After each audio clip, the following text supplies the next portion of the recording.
Hello everyone, welcome back to my channel learning is an art.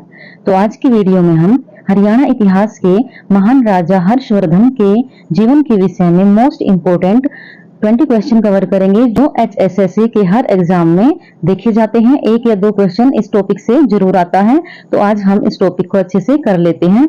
तो आज की video का हमारा पहला क्वेश्चन है, राजा हर्षवर्धन ने अपनी प्रारंभिक राजधानी किसे बनाया था? ए कन्नौज, बी थानेसर, सी अग्रोहा, डी रोहतक। तो इसका सही आंसर है बी थानेसर, जो कुरुक्षेत्र में है। अगला क्वेश्चन है, राजा हर्षवर्धन किस राजवंश से संबंधित थे? ए गुप्त वंश, बी पुष्यभूति वंश, सी मोखरी वंश, डी तोमर वंश। तो इसका सही आंसर है ऑप्शन डी, राजा हर्षवर्धन पुष्यभूति वंश से या वर्धन वंश से संबंधित थे। अगला क्वेश्चन है, प्रसिद्ध चीनी यात्री हुएन सांग ने किस वर्ष से किस वर्ष तक थानेसर में निवास किया था? ए 600 ईस्वी से 605 ईस्वी तक, बी 634 ईस्वी से 644 ईस्वी तक, सी 650 ईस्वी से 660 ईस्वी तक, डी 612 ईस्वी से 625 ईस्वी तक।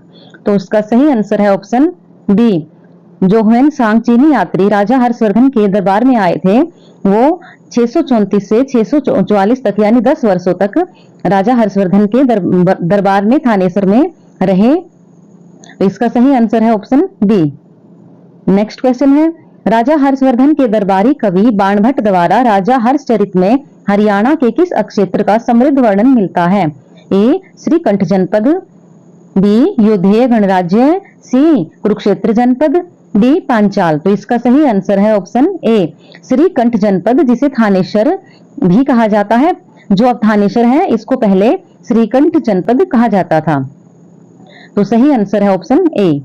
अगला क्वेश्चन है, निम्नलिखित में से कौन सा नाटक राजा हर्षवर्धन द्वारा रचित नहीं है? ए रत्नावली, बी प्रियदर्शिका, सी नागानंद, डी हर्षचरित। तो इसका सही आंसर है ऑप्शन डी, हर्षचरित, क्योंकि हर्षचरित नाटक बाणभट्ट द्वारा लिखा गया है, ना कि राजा हर्षवर्धन द्वारा। बाकी सब रत्नावली, प्रियदर्शिका और नागानंद स्वयं राजा हर्षवर्धन ने इनको लिखा था, और हर्षचरित को उनके दरबारी कवि बाणभट्ट ने लिखा था। अगला क्वेश्चन है, राजा हर्षवर्धन को किस दक्षिण भारतीय चालुक्य शासक ने नर्मदा नदी के तट पर पराजित किया था? ए पुलकेशिन प्रथम, बी पुलकेशिन द्वितीय, सी विक्रमादित्य प्रथम, डी नरसिंह वर्मन। तो इसका सही आंसर है पुलकेशिन द्वितीय ने राजा हर्षवर्धन को दक्षिणी भारतीय जो चालुक्य शासक थे, उन्होंने नर्मदा नदी के तट पे पराजित किया था, और इसके विषय में हमें ऐहोल अभिलेख से पता चलता है। अगला क्वेश्चन है, राजा हर्षवर्धन ने थानेसर के बाद अपनी दूसरी राजधानी किसे बनाया? ये बहुत इंपॉर्टेंट क्वेश्चन है। एक तो उसकी पहली राजधानी, एक उसके जो उन्होंने बाद में चेंज किया था उसके बारे में। Option A Ujjain, option B Kannauj, option C Pataliputra और ऑप्शन डी है प्रयाग। तो इसका सही आंसर है कन्नौज। थानेसर के बाद उन्होंने अपनी दूसरी राजधानी कन्नौज को बना लिया था।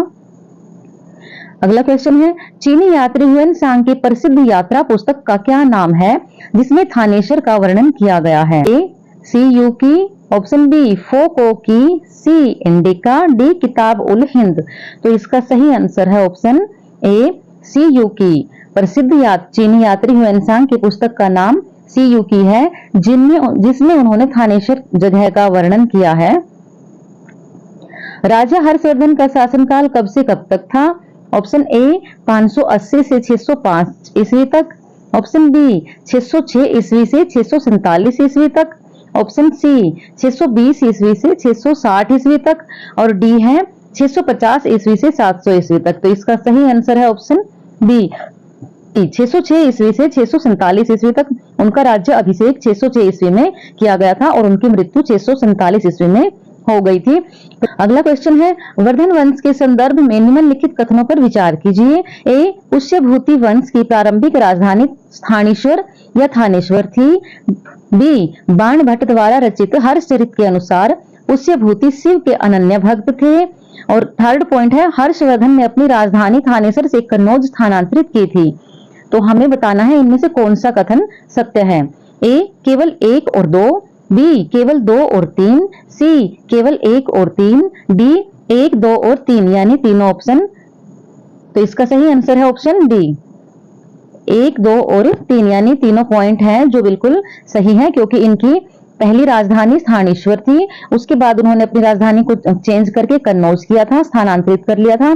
और बाणभट्ट ने हर्षचरित हर्ष के जीवन पे लिखी थी और वो शिव के भक्त थे। अगला क्वेश्चन है, राजा हर्षवर्धन और चालुक्य शासक पुलकेशिनी द्वितीय के बीच हुए युद्ध पर विस्तृत वर्णन किस अभिलेख से प्राप्त होता है? ए, बांसखेड़ा ताम्रपत्र अभिलेख, बी, मधुबन ताम्रपत्र अभिलेख, सी, ऐहोल प्रशस्ति अभिलेख, डी, जूनागढ़ अभिलेख। तो इसका सही आंसर है ऑप्शन सी, ऐहोल प्रशस्ति अभिलेख। इन दोनों की नर्मदा नदी के तट पर लड़ाई हुई थी, युद्ध हुआ था। पुलकेशिनी द्वितीय ने हर्षवर्धन को दक्षिण विस्तार करने से रोका था। हर्षवर्धन की रणनीति थी दक्षिण भारत पर विजय प्राप्त करना, लेकिन पुलकेशिनी द्वितीय ने इनको वहीं पे रोक लिया था। और इसके बारे में ऐहोल प्रशस्ति की रचना पुलकेशिनी द्वितीय के दरबारी कवि रवि कीर्ति ने की थी। ये पॉइंट एग्जाम के लिए बहुत इंपॉर्टेंट है। नेक्स्ट क्वेश्चन है, चीनी यात्री ह्यूएन सांग के हरियाणा आगमन और प्रवास से संबंधित निम्नलिखित कथनों पर विचार कीजिए। पहला पॉइंट है, ह्यूएन सांग लगभग 634 ईस्वी से 644 के दौरान थानेसर में रहा। सेकंड पॉइंट है, उसने अपनी यात्रा वृतांत सी यूकी में थानेसर की समृद्धि और वैभव का वर्णन किया।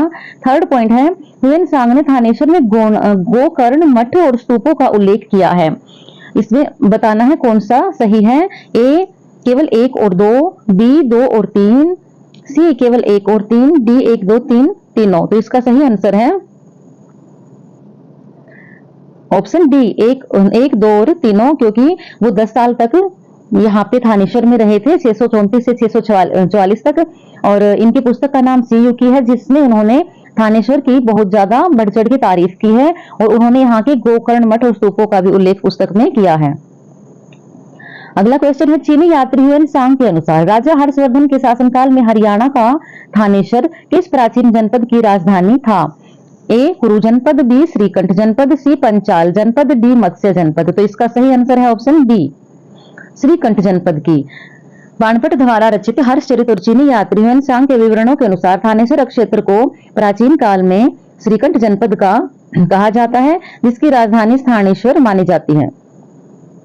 राजा हर्षवर्धन के समय हरियाणा के किस स्थान से उनके शासन से संबंधित ताम्र मुद्रा सील प्राप्त हुई है? तो यह क्वेश्चन हम पहले अभिलेख वाली वीडियो में करवा चुके हैं।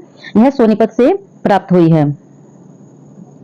बाणभट्ट द्वारा रचित हर्षचरित के अनुसार राजा हर्षवर्धन के पिता प्रभाकर वर्धन ने उत्तर पश्चिम दिशा में होने वाले किन बर्बर आक्रमणकारियों से थानेसर की सुरक्षा की थी? ए, शक, बी, कुषाण, सी, हूण, डी, यवन। तो इसका सही आंसर है ऑप्शन सी, प्रभाकर वर्धन को हूण हरिण केसरी या हूण रूपी हिरणों के लिए सिंह के समान कहा गया है। उन्होंने अपने ज्येष्ठ पुत्र राज्यवर्धन और हर्षवर्धन को हूणों का दमन करने के लिए उत्तर पश्चिम सीमाओं पर भेजा था। अगला क्वेश्चन है, कुरुक्षेत्र के थानेसर में स्थित हर्ष का टीला का पुरातात्विक उत्खनन मुख्य रूप से किसके द्वारा करवाया गया? A, sir Alexander Cunningham, B, D Spooner, C, भारतीय पुरातात्विक सर्वेक्षण के DM Pandey, D, RS Bisht. तो इसका सही आंसर है ऑप्शन सी, भारतीय पुरातात्विक सर्वेक्षण के DM पांडे।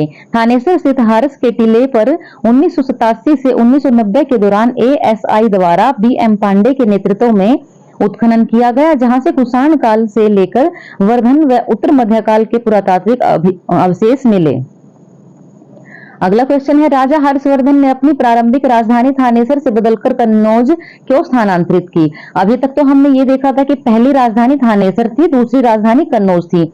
अब हमें इस क्वेश्चन से ये पता चलेगा कि उन्होंने अपनी राजधानी थानेसर से कन्नौज क्यों स्थानांतरित की।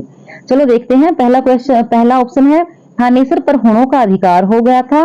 बी, मोखरी राज्य या फिर कन्नौज के राजा गृहवर्मन की हत्या के बाद अपनी बहन राज्यश्री की सुरक्षा व प्रशासनिक नियंत्रण के लिए। सी, थानेसर में गंभीर सूखा पड़ गया था। डी, दक्षिण के राजाओं से सुरक्षा पाने हेतु। तो इसका सही आंसर है ऑप्शन बी, मोखरी राज्य कन्नौज के राजा गृहवर्मन की हत्या के बाद अपनी बहन राज्यश्री की सुरक्षा के लिए उन्होंने यह प्रशासनिक नियंत्रण किया। नेक्स्ट क्वेश्चन है, राजा हर्षवर्धन के शासनकाल में कर संग्रह प्रणाली के संबंध में निम्नलिखित में से कौन सा शब्द सही नहीं है? ए, भाग हिरण्य बलि, बी जजिया खिराज, सी इक्ता टंका, डी चुंगी और अदली। तो इसमें से ऑप्शन ए सही है। भाग, हिरण, हिरण्य और बलि। हर्षवर्धन के काल में राज्य में मुख्य राजस्व स्रोत थे भाग यानी उपज का 1/6 भाग, हिरण्य नगद लिया जाने वाला कर, बलि एक प्रकार का धार्मिक और अतिरिक्त कर। तो ये तीनों ही हर्षवर्धन काल से संबंधित हैं। अगला क्वेश्चन है, वर्धन वंश के पतन के पश्चात हरियाणा क्षेत्र पर मुख्यतः किस शक्तिशाली राजवंश का प्रभाव स्थापित हुआ? वर्धन वंश का पतन कब हुआ? 647 ईस्वी में राजा हर्षवर्धन के मृत्यु के बाद।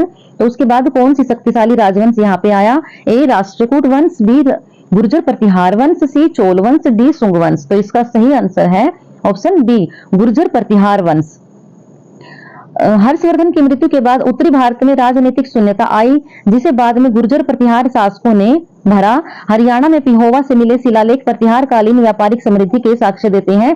यह हमने पिछली वीडियो में, अभिलेख वाली वीडियो में किया था। हर्षवर्धन को और किस नाम या उपाधि से जाना जाता था? ए विक्रमादित्य, बी शिला आदित्य, सी कविराज, डी महेंद्र आदित्य। तो इसका सही आंसर है ऑप्शन बी शिला आदित्य।